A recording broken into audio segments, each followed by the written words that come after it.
the latest. Thank you for your love and support. I appreciate you. Oh, sorry about my voice. I'm getting better. Shout out to Ruth McKenna for the love you are showing to my channel.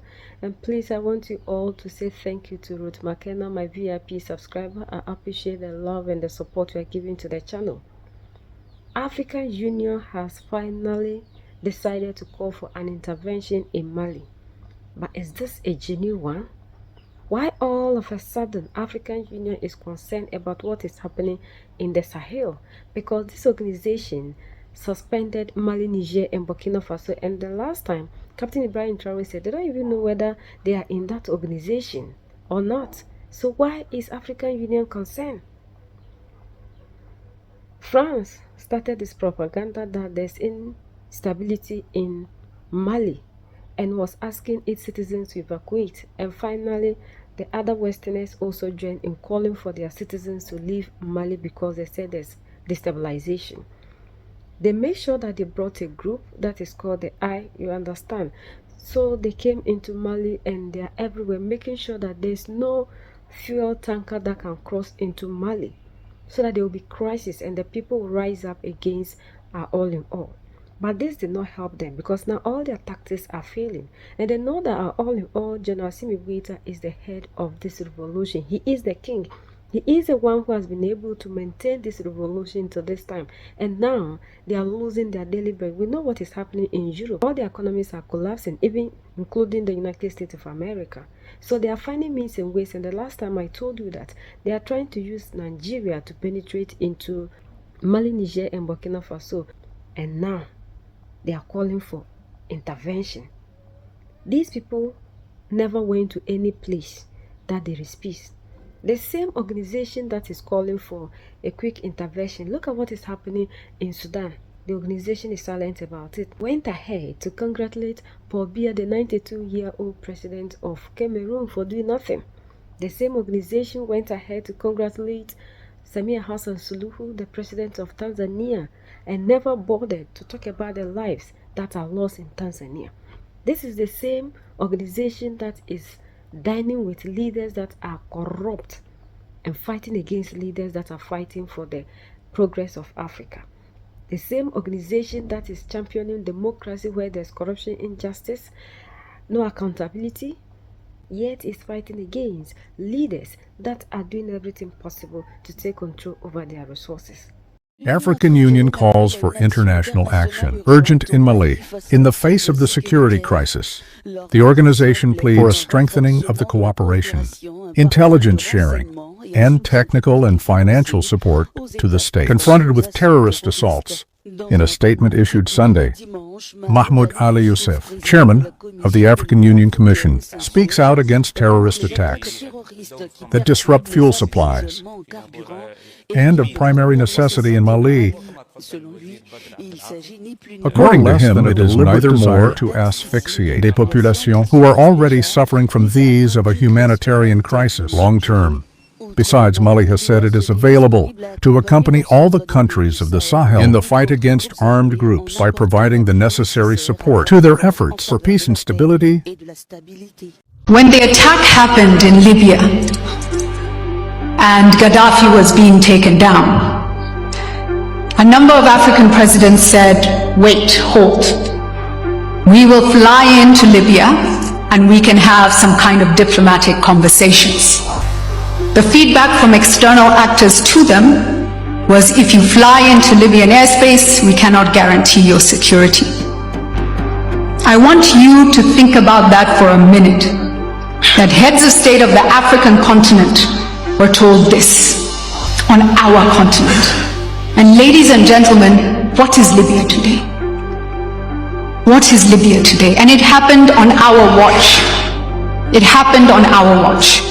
Ladies and gentlemen, Rwanda 1994. Dilly-dallying over the word genocide at the United Nations Security Council. So 1 million people dead in how many days? And who solved the problem? We had to solve the problem. His Excellency and a small force came back in and had to build this country from scratch. Ladies and gentlemen, and today we still get lectures and hear lectures about human rights, and something wrong. I want to talk about South Africa today. In South Africa today, we are hearing narratives being built around white genocide in South Africa. You are security actors, you understand the import of these narratives and why are they being placed in the international scene? Why is this happening? What could it open up? Gaza today, ladies and gentlemen, where we've seen the brutalization and the massacre of tens of thousands of children. The multilateral systems, 54 nations, a strong continent, resource-rich, fastest-growing continent in the world. Where do we deserve to sit? Voice of Africa by Africans. Africa, historically, Sub-Saharan Africa has been fundamental to the global prosperity of the advanced countries. Okay? And Africa had a role to play. It has a role as a raw material producer. We will not allow Sub-Saharan Africa to escape that. Okay, we do everything to keep Sub-Saharan Africa where it is, also impoverished. It's absolutely vital for the prosperity of everyone else. So let's get clear about that. Okay, and this means all the economic structures, all the global institutions, and the economics we teach everyone is all designed to keep Africa exactly where it is. And whether it is Europe or US or now China, it's always the same. We need Africa to be impoverished because we need those raw materials and we need them dirt cheap. Okay, so that's the message. It doesn't mean to say that there's nothing Africans can do. Of course there is. Okay, but this is the opposition that they're fighting. This is what it's about. Because if Africa does do something different, I assure you living standards of all those in Europe and North America and Asia is going to fall. Okay? And that is a big price to pay. I assure you that the West is not going to allow that without a big fight. Okay, so this is what it's fundamentally about. We are part of the producers of ideology. At universities and academic institutions, we are complicit in this whole enterprise. Okay, so the job of many Western academics is to convince Africans they have to keep doing what they're doing. Okay, and to show them it's your fault that you're poor. It's not our fault. It's your fault that you're poor. You know, so this is what we do in academic institutions, and I want to show that as well. Just to have a look at one very important additional statistic. With all this export coming from Sub-Saharan Africa, how much does Sub-Saharan Africa account for in terms of global trade value? We know there are vast resources coming from there, but look at the bottom line in terms of global trade value. Look at that. 0.5%, 1975, 0.95% going down to 0.1. To 0.1. Meaning that with all these vast resources being produced, how much are they getting for it? Nothing. Nothing. This is a very significant piece of data. What we know, and from all studies, no country ever develops without manufacturing. Okay, producing raw materials will not take you anywhere. Producing basic agricultural goods will not take you anywhere. And let's have a look at how much manufacturing activity takes place in Sub-Saharan Africa. We can look over the last 15 odd years, 15, 20 years. And we see manufacturing has actually declined as a percentage of the total. This is percentages of total production in Sub-Saharan Africa. How much of it is accounted for by manufacturing? So this figure here is 17% of the total. Most of the rest, when we talk of industry, it includes manufacturing, but the bulk of it is mining. Okay? Raw material extraction. This is the bulk of it. And here we see actually raw material extraction has stayed the same. What has caused industry to fall is the fall in manufacturing production. This is deliberate because we will never, as Western economists, as Western policymakers, we cannot afford to allow Africa to industrialize and start producing manufactures. Okay, so we will do everything to stop that. So, relative to the rest of the world, Sub-Saharan Africa is going to suffer. Again, why? Because it's condemned to this raw material production. This is basically why. How is it condemned to that? Well, the first and most important is the economic structures. After colonization ended, we needed new structures to keep these countries where they were. Okay? And the first of those is aid. Okay? We give them aid. Aid for what? Actually, we give them aid to keep repressive regimes in power. That's all. Okay? We're not giving them aid for much more except a little bit of infrastructure to make sure those raw materials get to the ports and aren't gotten out of the ground. But for the most part, we give repressive regimes money and power and guns to keep that system going. This is what it's fundamentally about. All the hypocrisy about transparency and democracy and bullshit like that, it's all bullshit. You know? And at least the Chinese don't enter into that bullshit. They say, we don't care about the whole political environment, we just give the money. Okay? And it's for raw material extraction, period. Number two, and this was a very important one, still is debt. I was telling some of my students today, was it today or yesterday, about Confessions of an Economic Hitman. You remember this? Have any of you heard of this one? Confessions of an Economic Hitman. It's a book written by John Perkins, who used to work for a very nebulous, opaque bank. No one had ever heard of this bank, but it was formed in the 1950s by the IMF, the CIA, and the American State Department. And it had only one job: to lend money to developing countries that were raw material producers in order to indebt them. Once you are in my debt, I control you. Okay? And this bank had 4,000 employees. But no one ever heard of this bank, you see. But it would go to country after country offering loans. And if the president did not accept the loan, they were killed. And he gives two examples of presidents who were killed when they did not accept the loan. You see, the lending is also very important to trap the country. It's very important. It's part of that process. Because once I catch you with the debt strings, I hold you forever. You are my prisoner. Okay, so debt has been this huge spider's web which has trapped Sub-Saharan Africa and keeps them held there. Aid, debt. The West and America are now in crisis. So they are looking for means and ways to continue to get the resources.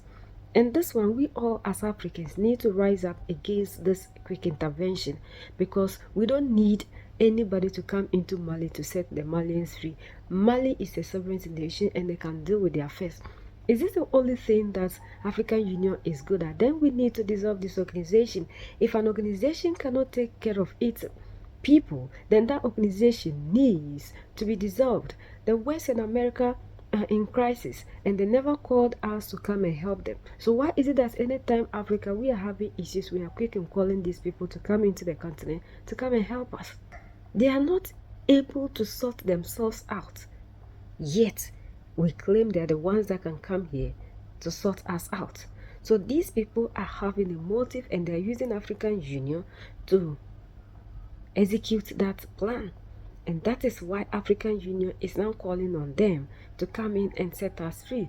We don't need these people. Look at what is happening in Sudan. The African Union needs to go and help. It's quiet about it. Look at what is happening in Congo. These organizations do not care about what happens to we the people. The only thing they're after is the interest of the West, their masters. As long as their economies are collapsing and it's as a result of not getting the resources from Africa, they need to make sure that they come in to make sure they get access to the resources. There was one time one professor told us that if Africa would take control over the resources, there will be war. So this is the war they have declared years ago. Because now they've realized that Africans were taking care of our resources. We are taking control. And this Mali, Niger, and Burkina Faso are becoming a model to other people. Now Madagascar has joined, and Madagascar leader is not allowing France to have access in Madagascar. And we saw that now they're trying to rise up against the president of Madagascar simply because he refused to dine to them. And they have to put pressure on their organization, the puppet, to come out to do this. See, all the leaders in Africa are part of this because the president in all the democratic elected makes up this organization called African Union. So this decision is made by all the heads in the democratic elected. So those of us who believe deep down that our presidents, our leaders, are Pan-Africans, they love their nations, they love their people, and for that matter, they are doing something good for you. Please wake up. You are still sleeping. Until we are able to do away with democracy, to stop electing people and having leaders through this system, we do not have any good leader. The only good leaders in Africa are Mali, Niger, and Burkina Faso. Guinea and Gabon, have you seen anything happening to them? Because what they want in these countries are still happening. Mali, Niger, and Burkina Faso are seeing all these things because they are not allowing them to take control over the resources. They are fighting to change the narrative in their respective countries. So Africans, we need to rise up and fight to protect and defend our all-in-all General Simi Guita. And this Nigeria one, now when they come to Nigeria, look at it. The moment Trump declared that they will come no matter what, they are coming to Nigeria, African Union quickly came out to tell the world that we need an immediate intervention in Mali. So this thing adds up. We need to rise up to fight against this organization. If not, we will not move forward. We'll continue to be suffering. Africans, we need to have our freedom. Enough of other people deciding our fate. The leaders we have are not in our interest. These people are white in the dark skin. So until we are able to come out collectively to fight against these our leaders that we claim they are Pan-Africans because of the speeches they give us during African Union, will continue to be backwards. Mali don't need any foreign intervention. These foreigners were all in Mali, yet the Malians never known peace until they kicked them out. And now they are seeing that things are flourishing. The way they projected Mali, it never happened. So in order for them to have upper hand, to do what they want, they have to use that puppet organization, which is made up of all the democratic elected leaders in Africa, to cause that. So what they are calling for is all the African leaders that are calling for the destruction in Mali. If these people have anything to do, let them use it to solve the problems in their countries. Africans, we need to wake up. The time is now. Enough of all these things that they make us go through. We are not inferior. The black person is not inferior. The resources in our continent belong to us, and we need to fight for the resources to continue to benefit us. We cannot continue to leave everything in the hands of prayer. These people are not coming to pray. We need to rise up to fight against this intervention. Africans, we are sovereign people, and we can take control over everything that has to do with the African. Enough. If the African Union cannot support us when we were in need, when we're looking for help, and they turn their backs on us, now that we are facing crisis, they should allow the Malians to decide how they want to solve this problem. They have never helped Mali in any way. Why Why all of a sudden? Is it now they know that they have people in other parts of the Africa that they need to go and help? Why must it be now that America is deciding to come and intervene in Nigeria, that they are also calling for international intervention in Mali? Who is sponsoring these people? Is it not the same people they are calling that are sponsoring them? African Union, shame on you. Shame on you. We need to stop this thing now. So that's the latest around the world in Africa, West Africa, and in Mali.